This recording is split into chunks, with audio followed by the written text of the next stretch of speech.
यह film science fiction और thriller का एक जबरदस्त मेल है जो इंसानों और बंदरों के बीच संघर्ष की शुरुआत को दिखाती है।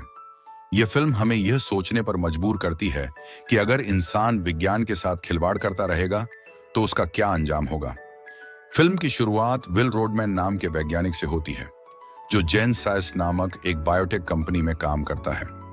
वह एक ऐसी दवा एलजेड 112 पर रिसर्च कर रहा है जिससे अल्जाइमर जैसी बीमारियों को ठीक किया जा सके। यह दवा दिमाग की क्षमताओं को बढ़ाने के लिए बनाई गई है। विल इस दवा का प्रयोग चिंपांजियों पर करता है।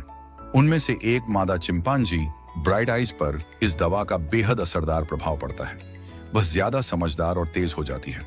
एलजेड 112 के रिजल्ट को देखते हुए विल और जैकब्स निवेशकों की मीटिंग बुलाते हैं जहां वे मेडिसिन की खूबियों को प्रेजेंट करते हैं।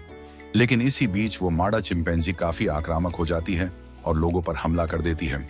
फिर वहां उसी कमरे में आ जाती है जहां प्रेजेंटेशन चल रहा था और इससे पहले कि वो किसी को नुकसान पहुंचाए गार्ड्स उसे गोली मार देते हैं। बाद में पता चलता है कि वह गर्भवती थी और उसने एक बच्चे को जन्म दिया था।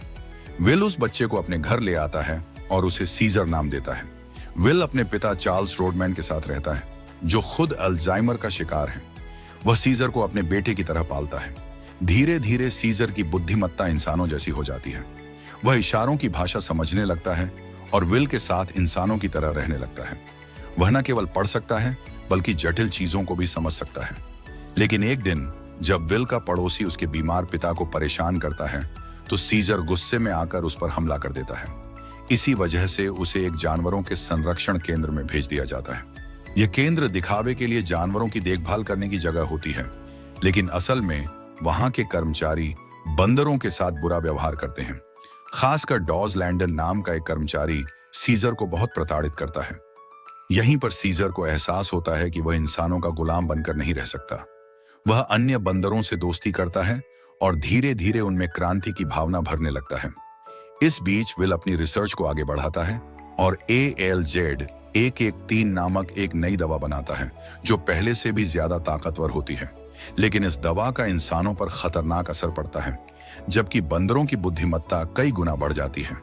सीजर एक चाल चलता है और इस दवा को अपने साथी बंदरों पर इस्तेमाल करता है। इससे वे सभी सुपर इंटेलिजेंट हो जाते हैं। अब वे बंदर केवल जानवर नहीं बल्कि सोचने, समझने और योजनाएं बनाने वाले जीव बन जाते हैं। सीजर सभी बंदरों को आजाद कर देता है और वे सैन फ्रांसिस्को की सड़कों पर इंसानों के खिलाफ एक बड़ी क्रांति शुरू कर देते हैं।